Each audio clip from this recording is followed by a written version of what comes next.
So, magandang umaga sa inyo mga idol, no? Kinarga natin si 135 kagabi sa Santa Rosa, Nueva Ecija.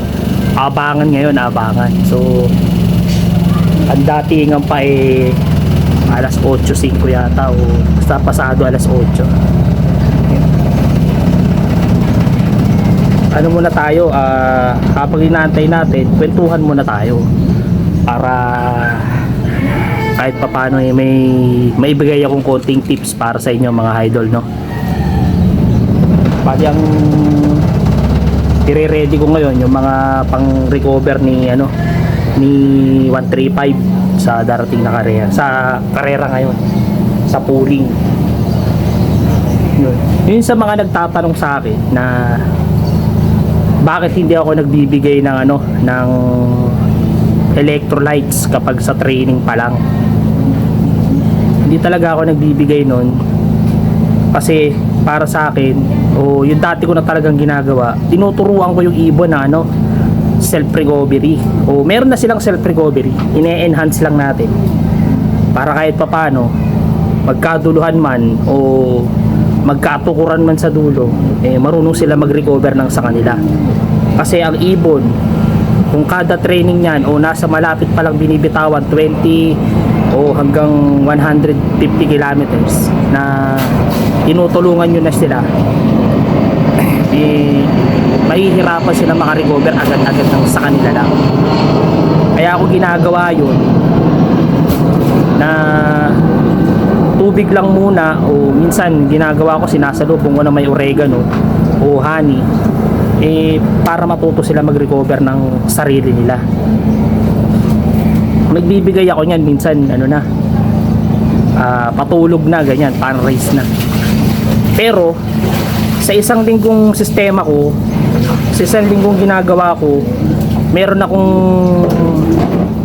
isa o dalawang beses na nagbibigay din ng electrolytes. Depende lang kung matatapat sa training. Pero isa o dalawa, yan. Minsan Wednesday, minsan Friday. Ganyan ako nagbibigay ng electrolytes.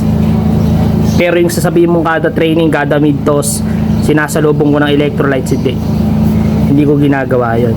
Kasi mas masasanay sila na ganun lagi ang routine nila.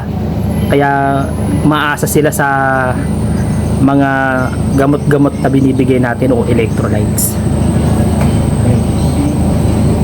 Tapos yung nagtanong naman sa akin ng nakaraan, kahapon ata may nagtanong sa akin na ano ba yung preparation ko sa inakay hanggang sa pagdating sa karera.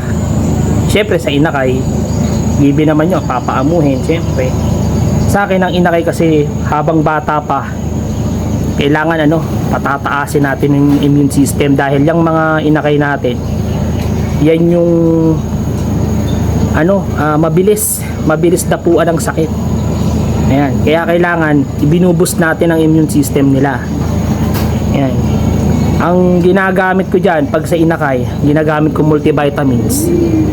Yung immunity booster ng Ringmaster, o kaya yung may mga vitamins na may vitamin C. Yan, para kahit papano yung mga ibon natin tumatag, lalo yan ulan araw, tapos binuviewing natin, naiinita, tapos biglang uulan. Ayun, normal naman yun na sinasanay nila na ulan araw.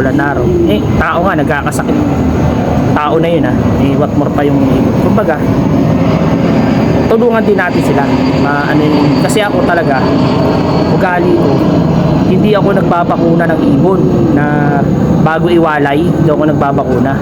Iba kasi yung para sa akin, hindi ko rin naman sinasabing tama, pero yung kasi yung nakasanayan ko, nagbabakuna ako bago mag-umpisa yung training, 1 month before training. Yan, nagbabakuna na ako kasi mas malaking risk na pag naglo-load ka na sa truck, andyan na yung iba-ibang klaseng kalapate, iba-ibang sakit, o minsan may salbahe pa nagkakarga ng may sakit. So dapat nakabakuna ka talaga para laban sa mga ganong klaseng ganong klaseng sistema. Alam ko ginagawa din ng iba yan, pero yung iba kasi sa inakay, ako kasi hindi. Gusto ko malaman kung gaano kalakas yung inakay na, kasi ang bakuna talaga nakakatulong yan sa ano ng ibon, sa katawan nila. Kumbaga na para hindi sila dapuan.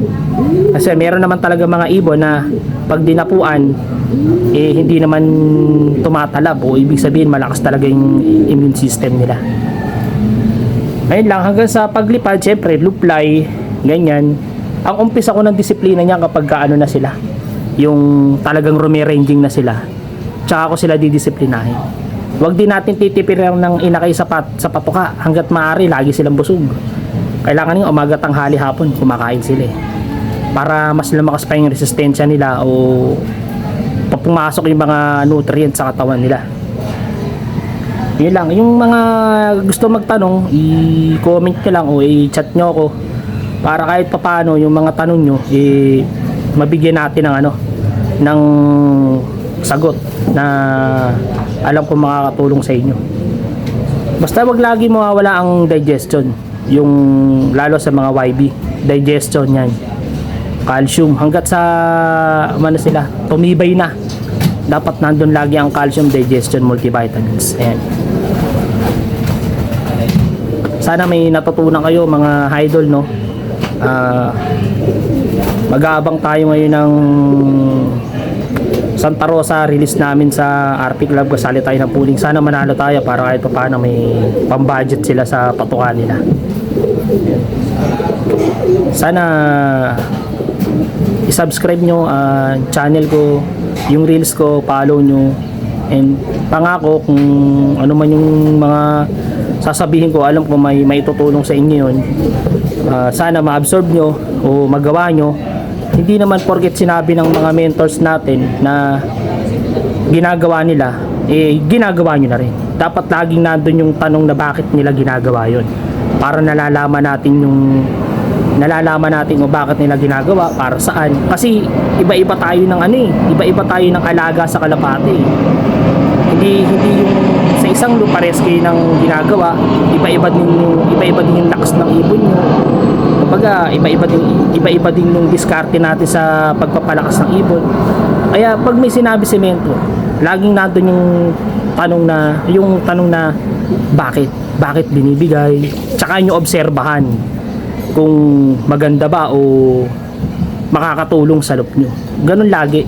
Or research kayo, kumbaga kailangan ba talaga to, bakit to ginagawa ni mentor, ganun.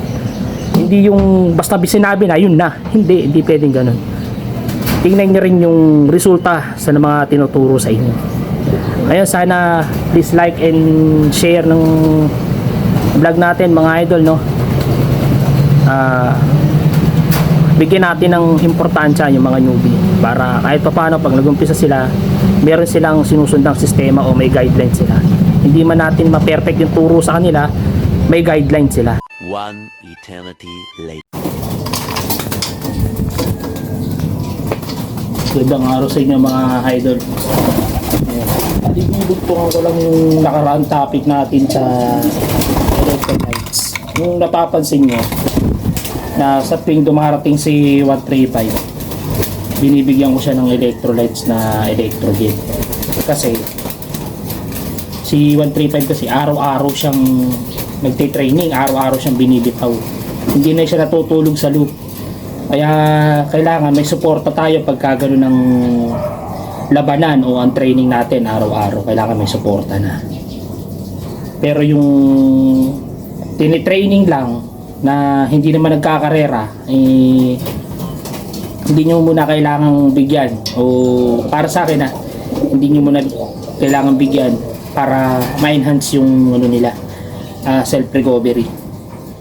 Nagbibigay na ako niyan kapag 150 o yung patulog na sa truck, minsan 200 yan, patulog na sa truck. Nagbibigay na tayo ng electrolytes kasi nga may hinahabol na tayong loading na Friday. So kailangan makarecover tayo kaagad.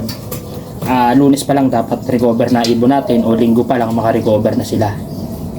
Kaya si 135 binibigyan ko niyan at saka kinukondisyon ko siya lagi kasi nga araw-araw ang bitaw niya. Lumalaban siya, kailangan niya umuwi na mabilis, kailangan niyang matunaw lahat yung mga kinain sa katawan niya para maipasok sa katawan. Ayun lang may dadagdag ko. Sana na kukuha nyo o nasusundan nyo yung mga tips na binibigay ko. Basta pagka kailangan na ng recover, i-recover na natin ang ibon natin. Basta tandaan, wag lang tayo mawawalan lagi ng ideal o victory pill sa loop para laging kondisyon ang ibon natin, natutulungan natin silang matunawan. Higit sa lahat, dapat ang ibon natin hindi nagkakasakit. Yun lang, sana masundan nyo. Salamat. Yo, magandang gabi mga idol. I-update lang tayo kay 135. Bali, third overall champion siya sa SP1. Ranking naman siya sa SP2 at ranking din siya sa SP3. Sana maging maganda lipad niya sa linggo para makapasok tayo sa overall sa SP2. Ayan, panalo na naman siya kanina sa pooling sa dalawang area. Ayan. Siguro magdadagdag lang tayo ng konti kasi medyo kinakapos na siya. Number 4 siya sa klaki kanina. Kaya tingnan ko kung pwede ko maitulong sa kanya para sa linggo. Hindi na ako nag-toss ngayon sa kaibigan natin kay Boss Ace. Magsa-self-toss na lang ako bukas para kahit paano makaka-relax na yung muscle niya at makakondisyon siya ng maayos. Nabigyan na rin natin siya ng ideal pills at napondohan na rin natin siya ng electrolytes para handang-handa na siya sa liparan para sa linggo. Loading niya bukas Sabado, linggo ang bitaw. Ayan, so okay naman siya. Pinapasabik lang natin yung asawa niya nandito lang sa baba para pagka i-motivate i-akit lang natin siya rito. Yan, para hindi sila masyadong nagkikita, magkakasabihan sila. Yun, abang-abang lang tayo sa update niya mga idol. Salamat! Maraming salamat mga idol. Please like and share my YouTube channel and my reels. Lagi nating tatandaan, ibon lang ang magkakalaban, lahat tayo magkakaibigan. Respeto natin ang bawat isa, respeto din natin ang bawat sistema. Peace!